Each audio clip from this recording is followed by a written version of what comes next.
guys. So I feel so happy dahil nakapag-pack tayo ng libo-libo mga relief goods and maraming makakakain ngayon. So mamaya magdi-distribute kami and pupunta din ako sa iba't ibang lugar dito sa Isabela and sa Cagayan. Maraming tumulong din sa akin. So ipapakita ko sa inyo ang laman ng isang relief goods natin. So meron tayong bigas, kape, tapos cup noodles, tapos instant noodles, balot, may tubig, syempre mga nauuhaw na din sila, and then itlog ng pugo, sardines, so meron tayong dilata. So alam naman natin na isa talaga ang Isabela at Cagayan na tinamaan talaga ng bagyong Ulysses. Kaya yung naisip ko agad is pumunta dito, tumulong din and magbigay ng relief packs para sa ating mga kababayan dito sa Isabela at sa Cagayan. I hope marami akong mapapasaya ngayon. Yun lang naman ang gusto ko mangyari is to help people, to inspire people. Kahit guys, no matter how small, how big it is a blessing and share your blessings guys, because life is beautiful and life is worth sharing with everyone. Kaya, di pa kami tapos, magpapak pa kami ng mga bigas.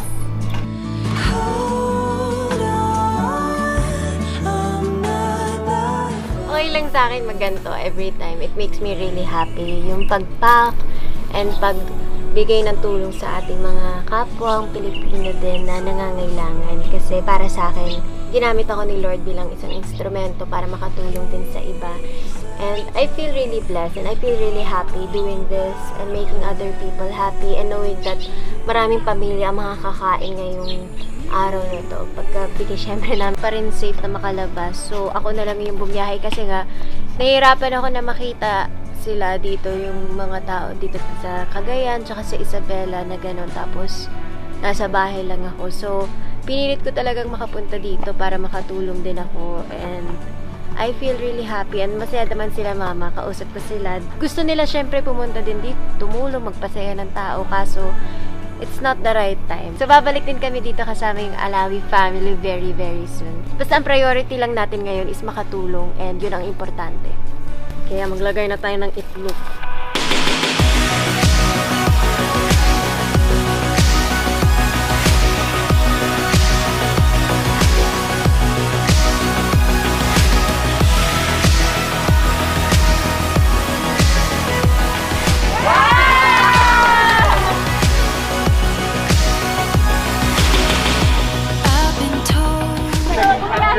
Ako kasi nakita ko yung kalagayan nyo dito and sobrang nalungkot ako para sa inyo. So, dumating ako dito para kahit pa paano makatulong and makapagpasaya sa inyo. Thank you.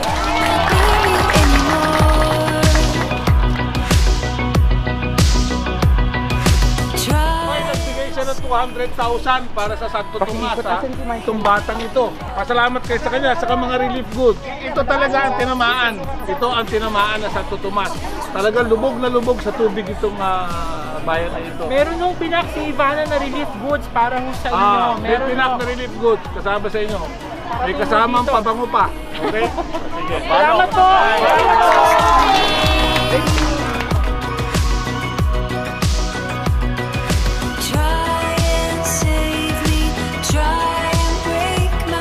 Ayan, kamusta kayo dyan? Kamusta kayo?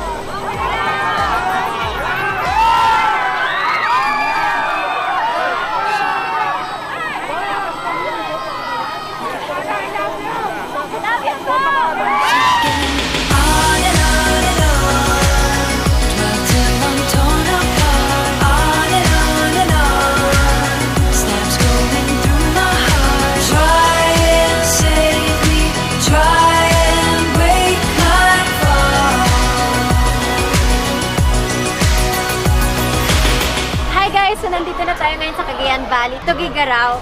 Ayan, at mamimigay tayo ng mga relief food. At ko din mga musta dito sa mga tao natin. Kung kamusta yung kalagayan nila. Kaya gusto ko personal na mag-hello at mapasaya sila kahit in my own small way, diba? I wanna make them happy. Puntahan na natin sila kasi para sa akin, iba yung makita ka sa personal, yung mabigyan mo ng time, mabigyan mo ng effort, mabigyan mo ng appreciation yung mga tao dito. Matindi yung pinagdaanan nila. Kaya para sa akin, this is my own small way of trying to make them happy, of trying to help out our people here in Cagayan. Once once again.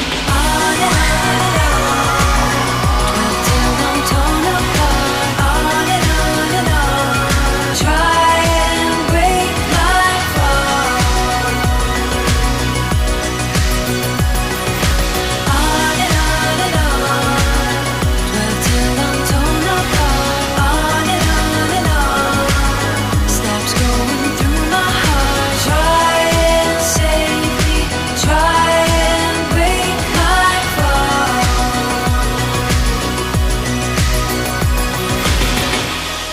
And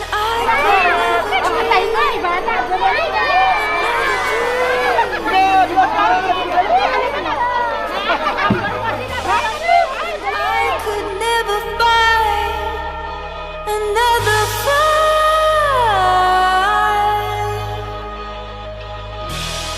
'Cause when I dream of you, another face comes through, and it won't go away. On and on and on, till I'm torn apart. On and on, stabs going through my heart. Try and save me, try and break my fall.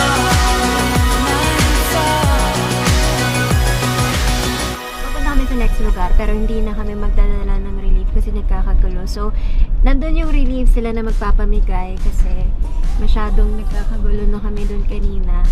Anyways, ngayon bibisita na lang kami sa mga lugar at pag-hello lang ako at kakamustahin. And gusto ko makita kasi kung ano yung mga kalagayan nandito. So, yun. Yung mga relief natin, it will be distributed. Nandito na po siya sa Isabela and sa Cagayan.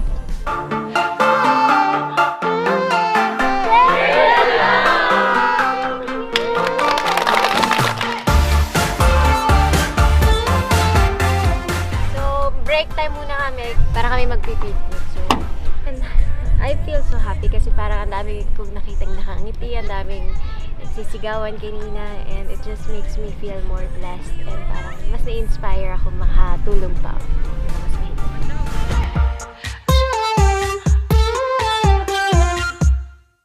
Hi guys! Welcome back! So, nakaligo na ako and ready na ako matulog. Wala po ako ngayon sa bahay kasi galing ako sa labas. Marami ako nakasamang tao.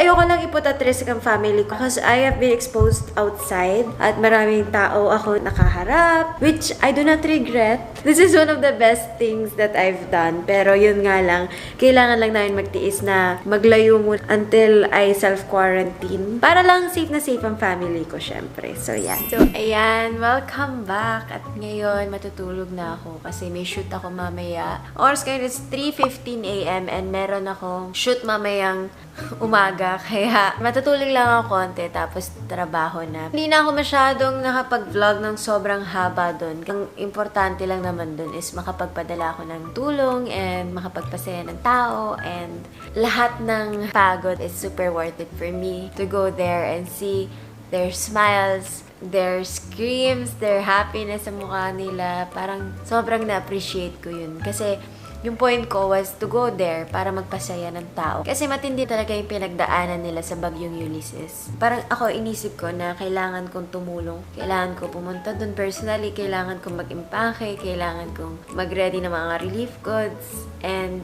ang pinaka main goal ko aside from that was that gusto ko silang pasayahin kasi syempre, they've been through so much. Sobrang nakaka-touch ng puso. Their smiles, hindi nabibili yun. That's what I wanted them to feel, na kahit ganyan katindi yung pinagdaanan nila, there is always hope for tomorrow. So, sa isang place lang ako nakapag-distribute ng relief goods na nandun ako personally. Tapos yung iba, pinadala ko na lang through mga trucks para sila na lang mamigay kasi nagkakagulo pag nandun ako na hindi nila mapigilan yung emotion sila, tuwan-tuwa sila. So, talagang kumpul-kumpul. So, para maiwasan yun, we decided na lang na sila na lang mag-distribute. Basta ako, naibigay ko na yung part ko. I did my best. Guys, hindi ko to ginagawa para magyabang na, oh, tingnan mo, ginagawa ko to. I'm doing this because I want to inspire people. I want to make people happy. Ito kasi ang kaya ko. ako. I'm not saying kailangan nyo tong gawin kung anong ginagawa ko, but you can do it in your own small way, whatever way possible na bukal sa loob nyo, gawin nyo.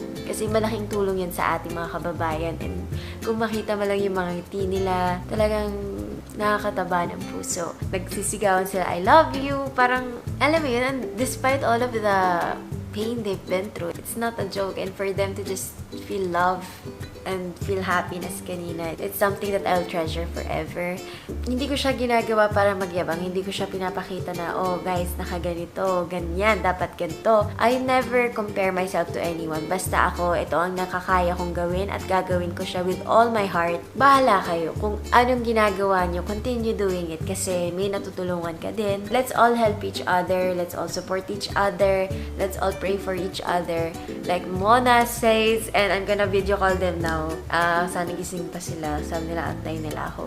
Also, gusto ko lang din sabihin na lahat ng proceedings ng vlog na ito ay idodonate ko sa Cagayan and sa Isabela. So, i-half natin siya. Vlogging for a cause. Para makatulong ulit doon sa mga nabiktima ng bagyo. Kasi nakita ko talaga yung sitwasyon nila. Very, very tragic yung nangyari. As in, yung mga bahay nila, lubog na lubog. I personally wanted to go there. I wanted to see the situation. I wanted to talk to them. I wanted to hear their stories. And iba kasi yung pag nakikita mo lang sa balita or nakikita mo lang sa cellphone, iba yung nakikita mo sa personal at nararamdaman mo kung ano yung nararamdaman nila. And that's what I wanted. Kaya ako pumiyahe doon. Hindi ko pinagsisisihan kasi it was all worth it. Yung pagod, yung everything, lahat. And I'm so happy. Wala akong masabi. Pasensya na kayo sa mukha ko. This is the result of the whole day. As in, paus na boses ko kasi nagsisigawan kami doon. I love you, yung mga ganyan. And let's call. Nandito na ako and hindi kami magkasama. LDR. Yung nanay ko mukhang the grudge. Pero yung mama ko gusto niya sumama. Para ako umiyak kung maga. Wala, sobrang nakaka-touch lang. Nakakatawa yung mga tao doon. Tapos yung... Nakita ko nga eh. Hindi mo... Nakita mo yung video? Nakita ko yung video, may nag-video We're so proud of you. Yeah. Ganda nung ginawa mo. I'm so happy guys kung makita nyo kanina yung mga smile nila. Alam mo yung kahit wala na sila halos bahay, wala na sila makain, pero tuwan-tuwan sila nung nakita ko and pinapatanggal nila yung mask. Ako kasi kahit ayaw ko tanggalin, pero malayo naman ako. Tinatanggal ko for them para makita nila na Ikaw talaga yan. At hindi lang yun, parang makita nila na smile ko talaga and sobrang natutuwa sila dun sa may... Super worth it, may punta. Next time isama mo ko sabi ko siya sasama ko eh. Oo ma, pag walang COVID, sasama kita eh. Alam mo naman di ba gusto ko nagbibigay. Alam ko, kaya nga kita binibideo call ngayon. Kaya ko siya, kanina ina-update ko siya para siyang ano nangyari? Kamusta? Anak! Reply! Ewan ko, hindi ko hawak yung phone ko. Ayan, so, yun. Nakakatuwa, ang dami kong napasaya. Natin. At ikaw din, ma'am. Siyempre, tumulong ka din. Yung binigay mo, malaking tulong din sa kanila yun. Aside from yung mga tinulong namin. Alam mo naman mas kailangan nila yon. Yeah, kung makita mo talaga yung kalagayan nila, very, very hard. Saan ka unang pumunta sa Isabela? Sa Bella. Tapos nag-repack kami doon. Tapos nagdala kami ng mga relief goods. Pero nung una namin nagdala na relief goods sa Cagayan, grabe nagkagulo. Kaya yung ibang mga relief, hindi ko na siya dinala na personal ako namigay. Kasi hindi nila kaya mag-social distancing. Talagang lahat nagkumpul-kumpul eh. Delikado daw. So, yun. Buti kilala ka doon. Buti na lang kilala niya ako. Thank you. Buti lang kilala. Yung iba nga nag-I love you pa. Sana all may love. I feel some love Uwi ka today. na nga daw sa kanila eh. Oh. Magluluto ka Uwi na ako dyan. So proud of you. I wanna go home. We went to, pero what we're doing naman is for the better and makakatulong kasi. Ano ka muna ha? Yeah, sa quarantine muna ako dito. Okay, good night Uy, paano guys. pala yung sa Montalban, Marikina? Mag-i-impake na kayo, di ba dyan? So, padala na natin. Good night! Pwede ako sa mama magbigay? Good night! Bye! Mama, gusto niya talaga sumama. Kaso syempre, di ba, mahirap ngayon may COVID. Ayoko talaga i-risk any chance of her getting sick or if my sister getting sick. So, okay na sa akin yung ako yung lalabas. I don't mind myself, pero it's worth it what I'm doing and yung na-feel ko kanina. Sobrang saya lang ng puso ko. And sana, guys, ma-inspire din kayo. This is not me bragging or this is not me showing off. It's me inspiring other people to do what you can, no matter how big, no matter how small.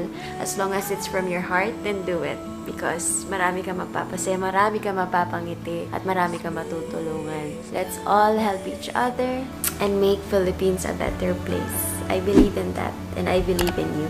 I'll see you guys in our next vlog. Tulog na ako. Good night, and God bless us.